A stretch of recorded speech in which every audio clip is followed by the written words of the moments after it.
La Iglesia Luterana San Pablo, de la Misión Luterana de Isleta, presenta su programa La Gran Comisión.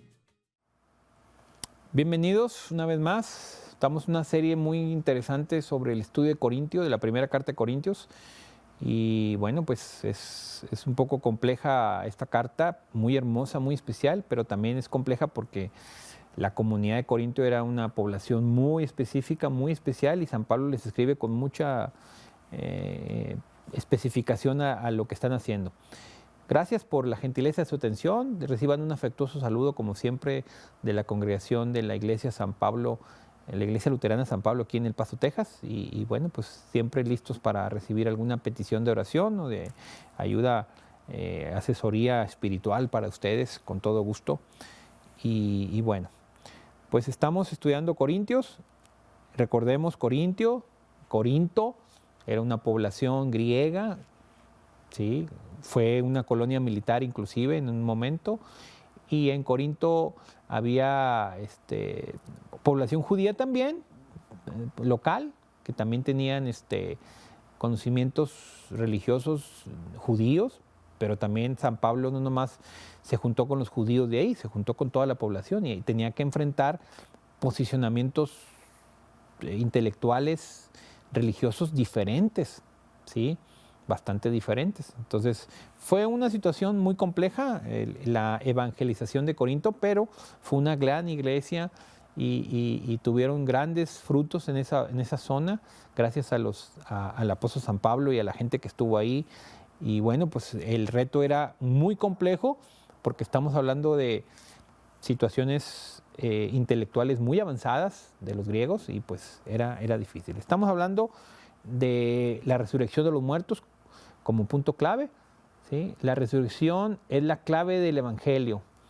Digamos que el programa pasado era la primera parte, esta es la segunda parte, para seguir en el contexto del 1 Corintios capítulo 15. La resurrección, la clave del Evangelio. Segunda parte. Muy bien. Nos quedamos pues entonces en el versículo 20, diciendo Cristo resucitado entre los muertos como primicia de los que murieron. Es decir, Cristo es la primicia, es el primero que resucita corporalmente y que te muestra que a pesar de haber muerto, resucita con su cuerpo, con las funciones normales. Recordemos los pasajes que están relatados en los evangelios y un poquito en Hechos, donde Cristo es tocado por sus discípulos, inclusive le dan de comer, dice, dame de comer, y le dan de comer y come. O sea, una persona, digamos, un fantasma, vamos a ponerlo así para entenderlo, un fantasma, le vas a dar una manzana, pues no se la va a comer, ya está muerto, es una aparición. No estoy diciendo que eso signifique algo, pero digo, ni siquiera en las películas los fantasmas o figuraciones comen, ¿no? Una persona come, tiene toda su característica física y tiene una dimensión física que puede ser tocada. Los discípulos lo tocaron, Santo Tomás, que le llamamos ahí hasta que lo toque, pues venga y tócame, mete la mano aquí, mira cómo está esto aquí, hijo, si eres. O sea, Cristo resucitó en forma corporal. Para los griegos eso era no solamente imposible, sino algo desagradable, porque el cuerpo era algo que no valía la pena. ¿Sí? Servía para lo que tenía que, siempre se degradaba. O sea, es diferente el cuerpo atlético de un joven que el cuerpo gastado de una persona adulta mayor, donde ya su piel, pues, evidentemente para los griegos eso era una distinción, que el cuerpo se gastaba y para lo que sirvió, sirvió. No tiene caso. Pero en el Evangelio les enseñan que Cristo resucitó. Seguimos entonces en el versículo 21 de Primera de Corintios. Dice, porque así como la muerte vino por medio de un solo hombre, también por medio de un solo hombre vino la resurrección de los muertos.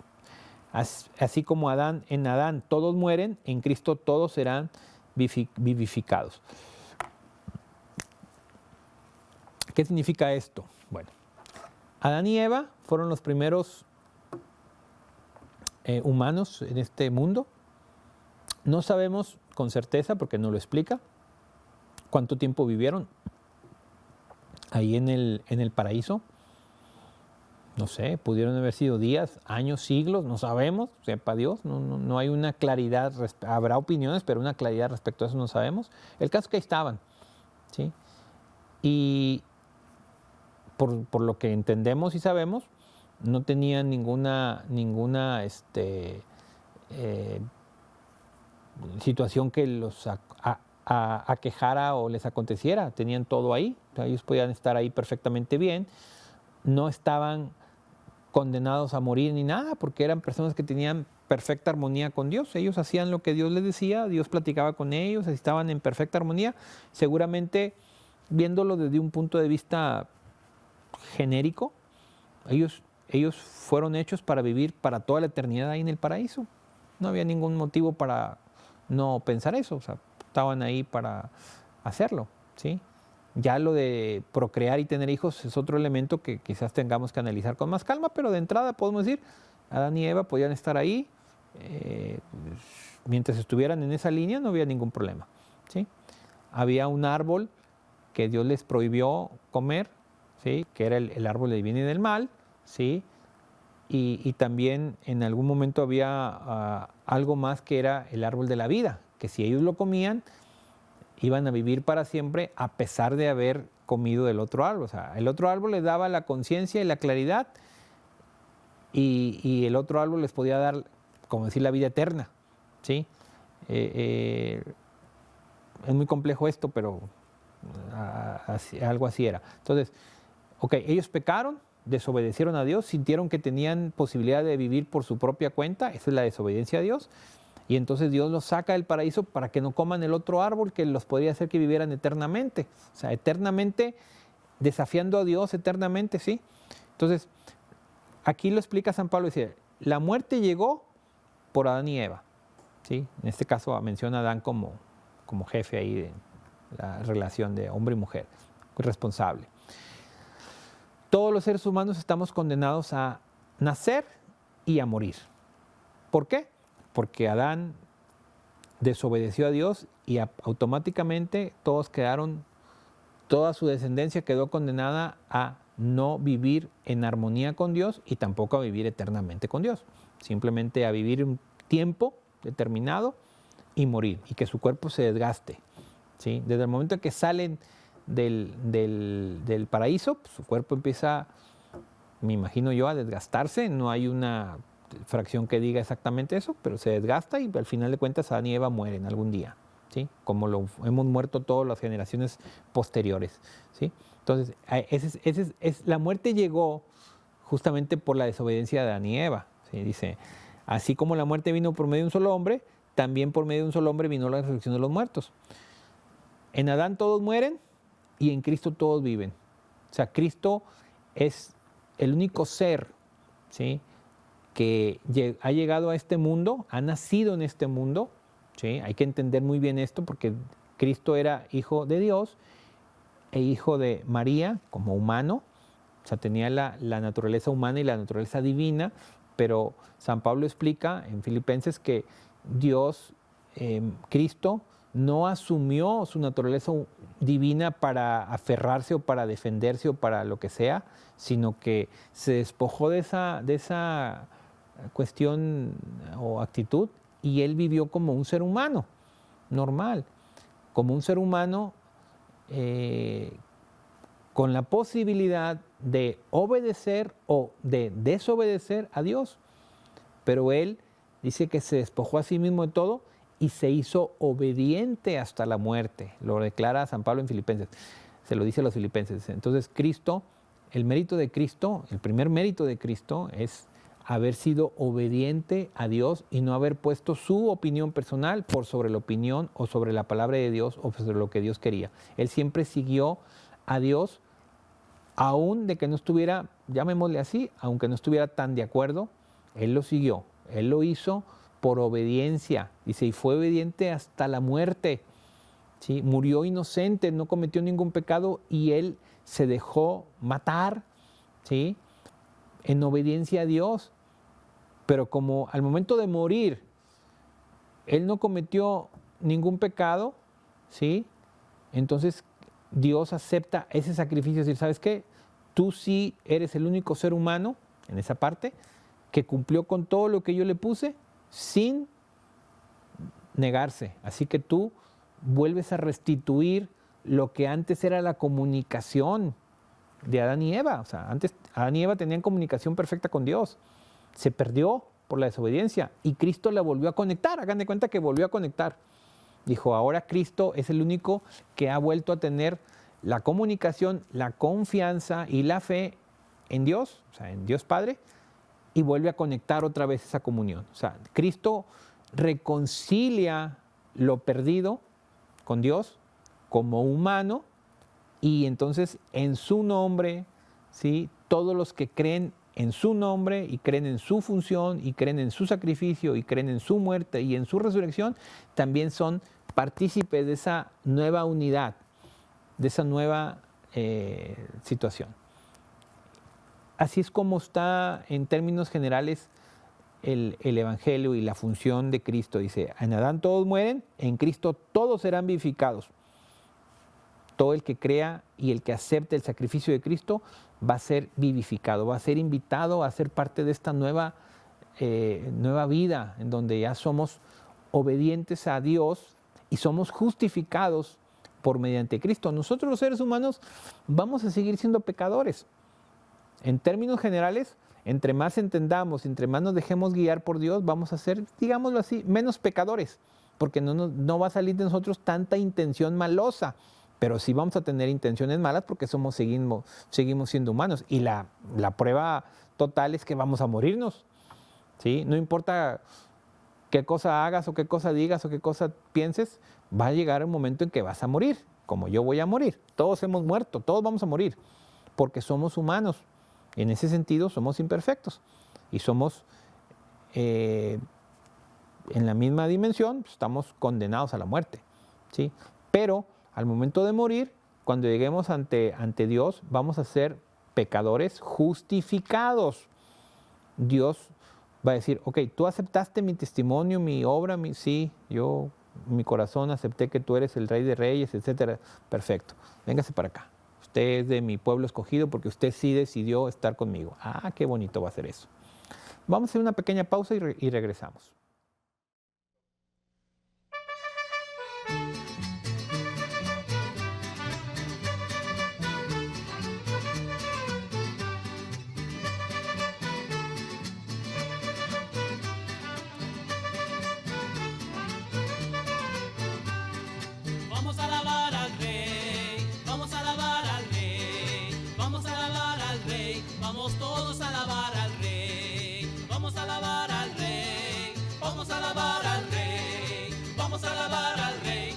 Todos a alabar al Rey, toda rodilla se doblará y toda lengua confesará, toda rodilla se doblará y toda lengua confesará que Jesucristo es el Señor, que Jesucristo es mi Salvador, que Jesucristo es el Señor, que Jesucristo es mi Salvador.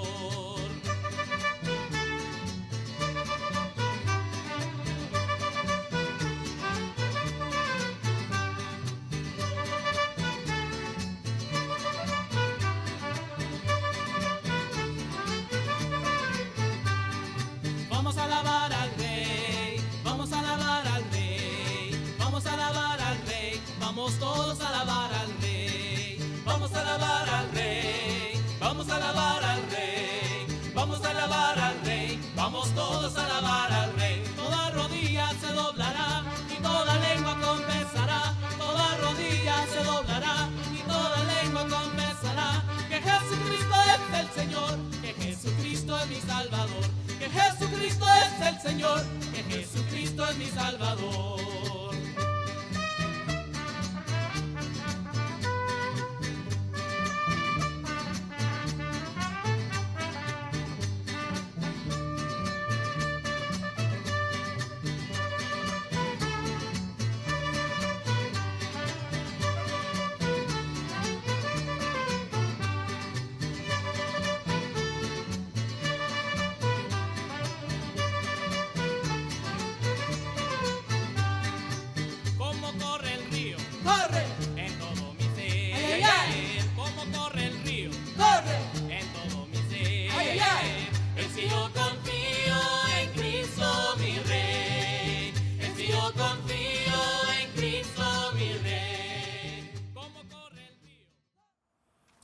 Continuamos entonces con el tema que estamos viendo. Estamos en el capítulo 15 de 1 de Corintios.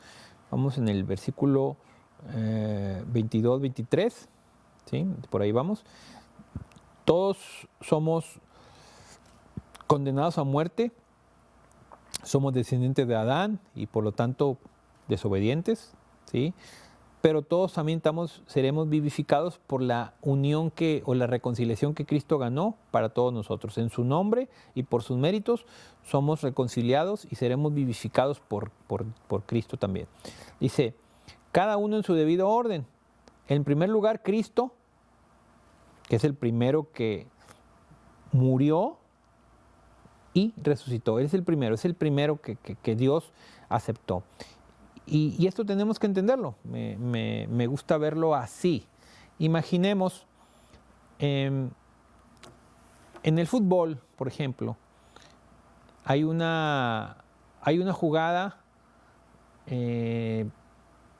antes, cuando el árbitro marcaba una falta o un gol, era indiscutible, el árbitro lo marcó. ¿Sí? Ahorita en la actualidad hay una televisión, una forma de verificar y el equipo afectado puede reclamar.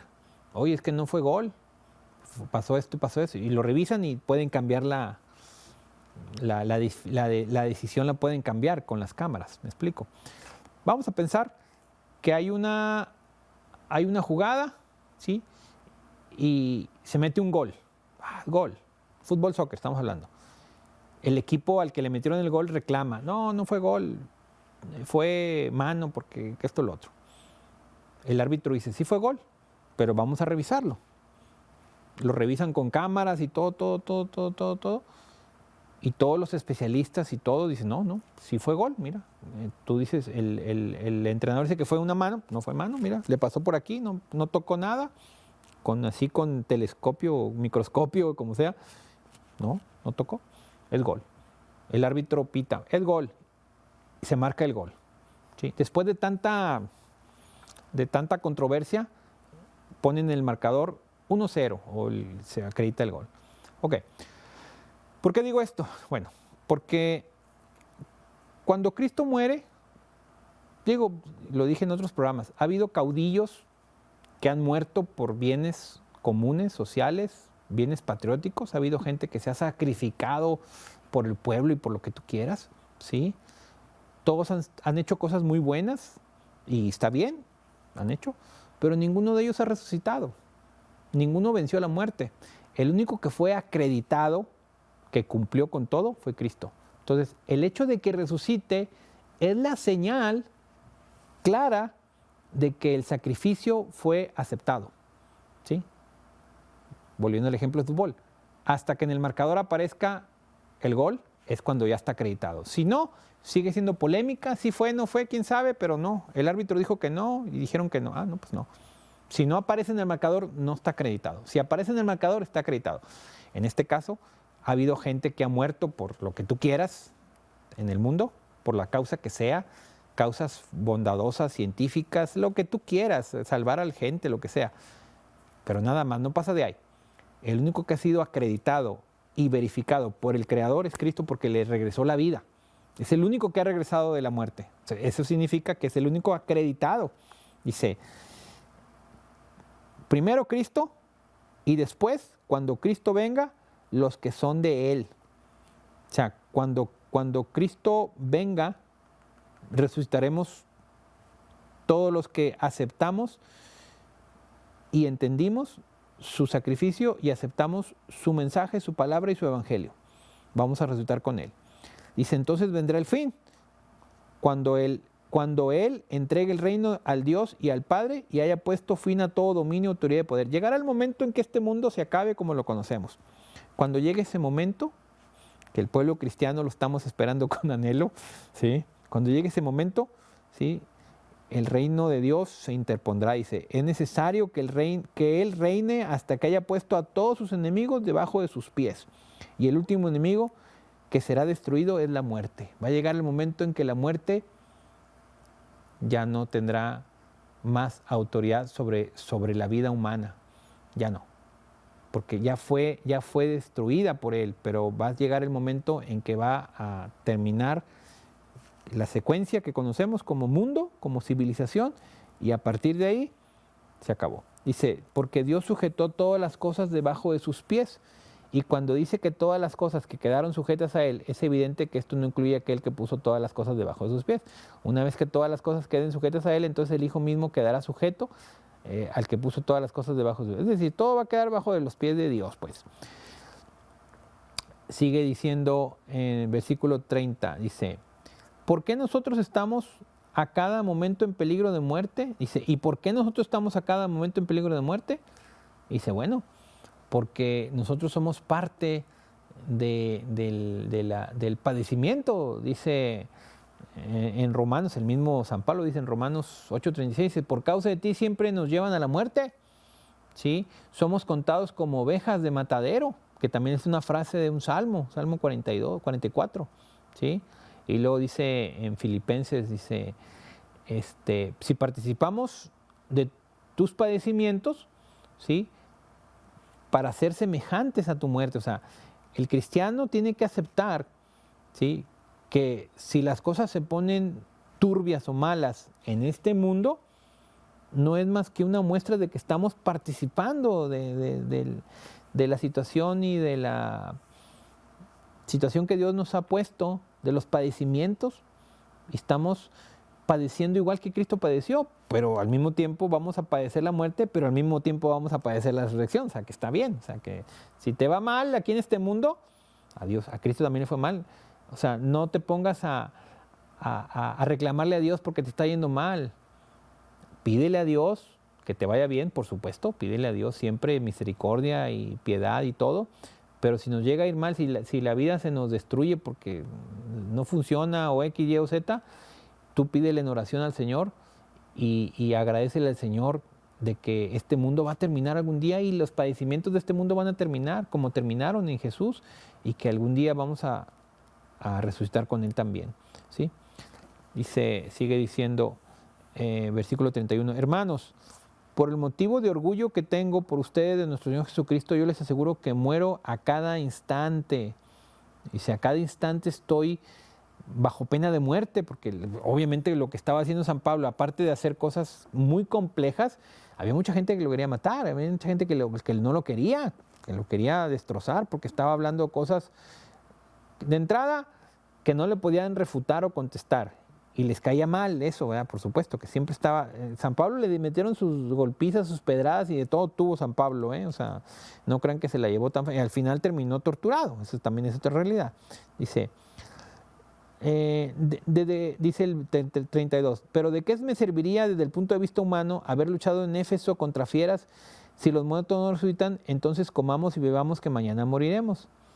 Dice, si yo no estuviera seguro de que voy a resucitar con Cristo, si yo no estoy seguro de que Cristo resucitó, pues entonces me estoy haciendo tonto yo solo. Mejor me pongo a disfrutar el mundo porque sé que de aquí no va a pasar. En muchos aspectos, ese era el pensamiento griego, en algún sentido. Si, pues, este cuerpo se va a acabar, pues mejor dale gozo. ¿Me explico? Al final de cuentas, tú cultiva tu mente porque tu mente es la que se va a otro lugar. Tu cuerpo no, aquí se queda, tú dale al cuerpo lo que quiera. Fíjense nada más cómo se desviaban los conceptos. Y al final de cuentas, cuando le dicen, ¿sabes qué? También tienes que entender que el cuerpo, pero ¿por qué el cuerpo? Si el cuerpo no sirve para más que para el gozo y privilegio y esto y lo no, también el cuerpo es parte de. Tienes que bajarle a las cuestiones lujuriosas por el ambiente del dios Apolos y las ninfas y todo ese rollo. Tienes que ser fiel a tu esposa, tienes que no andar deseando mujeres o hombres ajenos. ¿Pero por qué? Si el cuerpo es cuerpo. No, el cuerpo es parte también del Señor. O sea, fíjense la complejidad del asunto. O sea, si la epístola de Corintios no es cualquier cosa, es algo muy complejo. Dice, no se dejen engañar. Las malas compañías corrompen las buenas costumbres. Fíjense, este es un dicho ya, una sugerencia tremenda de San Pablo. Dice, no te dejes engañar. La gente lo que te diga, te está diciendo lo que ellos piensan, lo que ellos creen y lo que ellos se les hace fácil. Dice, tú no te dejes engañar, te van a corromper.